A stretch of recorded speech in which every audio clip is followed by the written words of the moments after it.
Hello everyone, William here from 222 Productions, and I'm here to talk to you about the ANW Season 10 Miami Qualifying episode in approximately 20 minutes or less, starting now. So, this episode was great. I'm going to be completely honest with you. I thoroughly enjoyed watching this episode. Very few personal misgivings. A few here or there, but honestly, I love this episode. I had so much fun watching it. There was just a lot of excitement from me as I was watching it. For this course, we had the floating steps, followed by the flywheels making a return, a classic obstacle that's been around for a while now. Then was the balance obstacle, Razor's Edge. It's simple, but because of its offset, it makes it quite the challenge, and I appreciate that challenge very much. Then we have a new obstacle called the ring turn. It's very simple in design. There's two big rings you gotta grab on, and you gotta turn them around until the notch that's on the other side locks into place. You can use your feet on them. I guess it's one of those obstacles where it's probably harder than it looks. Took out about a quarter of the field looking at the full results. Both, I would say, each. The flywheel, ring turn, and the next obstacle, slippery summit, each took out about a quarter of the field. Just kind of looking at the full results. So that's interesting. But then with slippery summit. Slippery summit, I like this obstacle. It's kind of like it combines a bunch of obstacles. What was that obstacle? Rail runner. Yeah, it was like a better version of that. Basically, you gotta grab this pole. And on the inside of your hands is a board. On the board there are notches. You make your way up, and then you gotta go across, and then you gotta make your way back down. And what's interesting is that I don't know how many people notice this, but on the side that the competitor is on, because they can't see the notches, because the board's in the way, there's actually lines on the back that show you where the notches are, which is a touch that I appreciate it. Make things, I guess, a little bit more doable. And then, of course, they ended with the dual warped walls. And the Slippery Summit, they said, was from the obstacle design contest from a 12-year-old. So that was interesting. Didn't hear any calls about that, but now what are we going to do? So actually, the start of this episode was great in that they finally did what I wanted them to do. So here's the thing: they edit the show out of order. Very rarely, sometimes they'll show things in general order, but they'll mix things up around and show things, show certain people as they convenient to them. But they started with Booty Cochran, I should say. And he cleared the course. The first person they showed to clear the course. Now, I do not believe for a second that he was actually the first person to run the course because, to my understanding, generally speaking, they start with walk-ons. And so unless he was a walk-on, I doubt he was actually the first person. But still, it was exciting to see him do that. They had a guy named Ninjatron, which honestly, I'm all for just having costume characters. He got fast forward, but there was another fast forward guy who was dressed like Indiana Jones. You know what? Let's keep Ninja Warrior fun. I feel like sometimes A&W gets a bit more of the dramatic side, but honestly, A&W should be fun. Ninja Warrior should be fun, and you gotta remember that sometimes. So one of the people that they showed early on was Jessica Clayton. I remember her from NNL. She was at the NNL finals this year. This was one of the few sticking points that I had, was her profile, because they talked about how, she was having trouble, being homeless and all that, and there was a weird moment in her profile where they had her and her kids reenact sleeping in the car. I'm like, I don't know, that kind of rubbed me the wrong way. But you know what? She made the Slippery Summit. Good for her. She's moving on. Really glad to see her do well. And then we had Michael Johnson showed halfway. He was the ice in my veins guy. So he tried to do this thing on the ring turn, and this is the reason why I'm bringing it up, where he tried taking off his shirt and wrapping it around his leg. It didn't work because the shirt moved, but I like the move because the idea is that by having the shirt in between the leg and the ring, it would create less friction and thus be easier to move the ring into position, which I like. I like people trying different things. It was a nice thing, a nice strategy. It didn't work out. I like the fact that they brought back Moose, Morgan Moose Wright.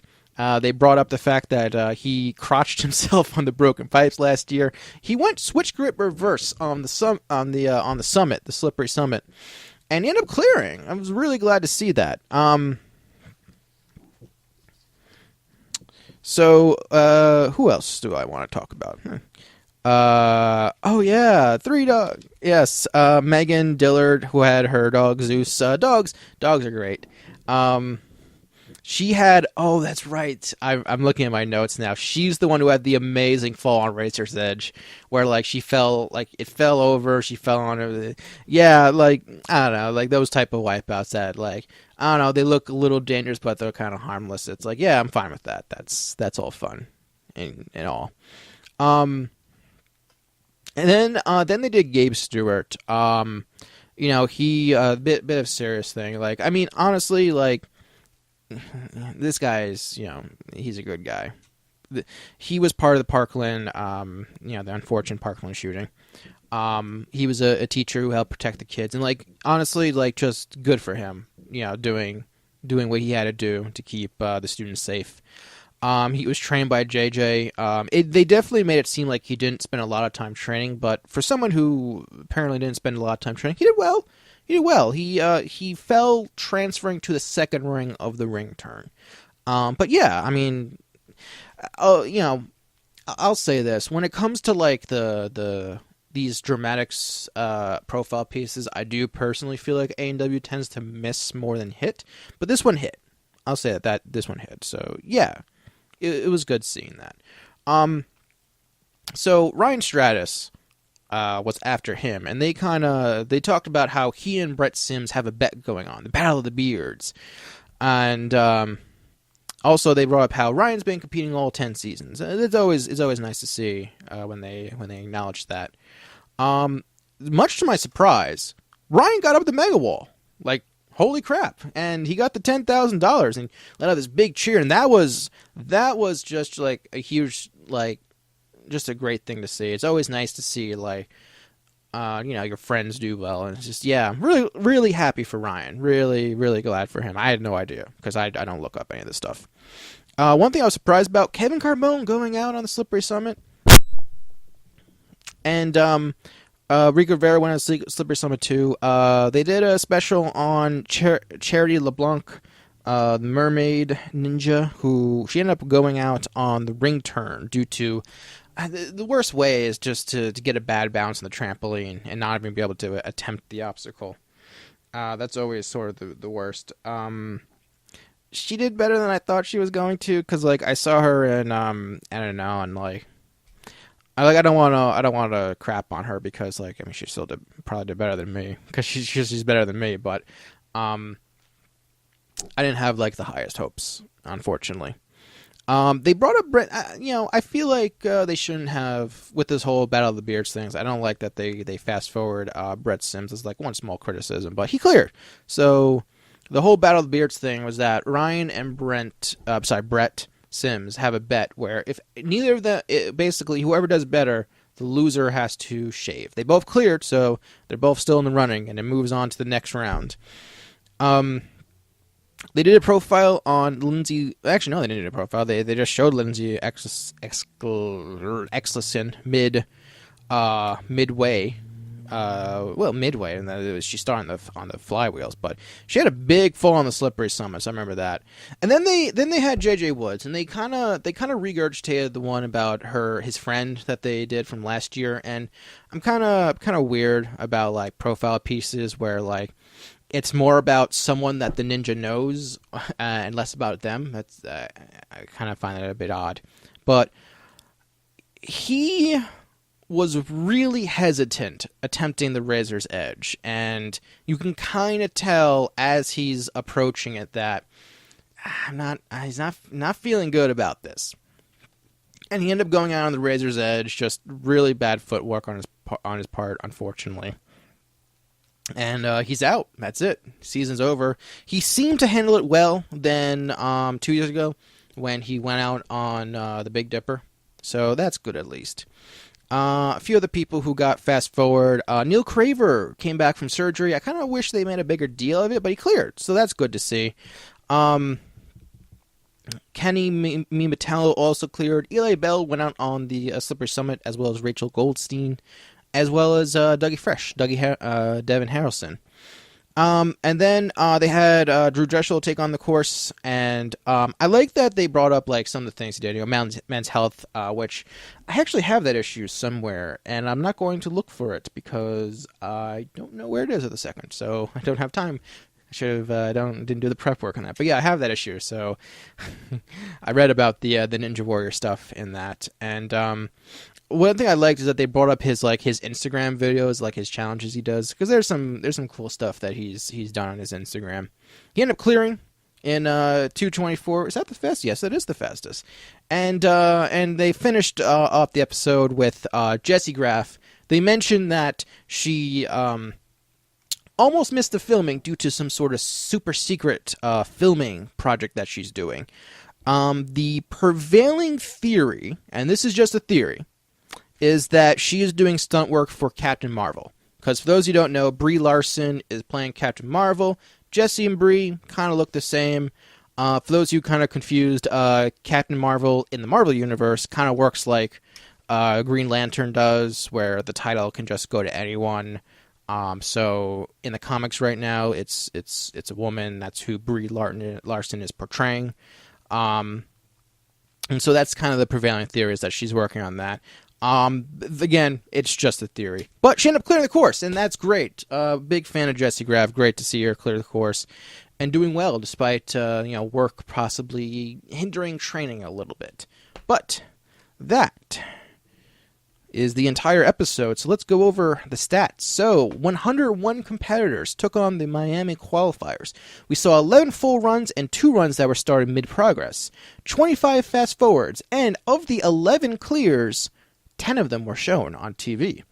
Unfortunately, the lone person who got left out was Callie Alexander, who, that's a name I recognize from NNL. I know he posts his videos on YouTube too, but I felt bad for him that he was like the lone clear who got left out. But let's go over the full charts of everyone moving on. So, like I said, 11 clear. Oh, I almost forgot. Drew Dressel.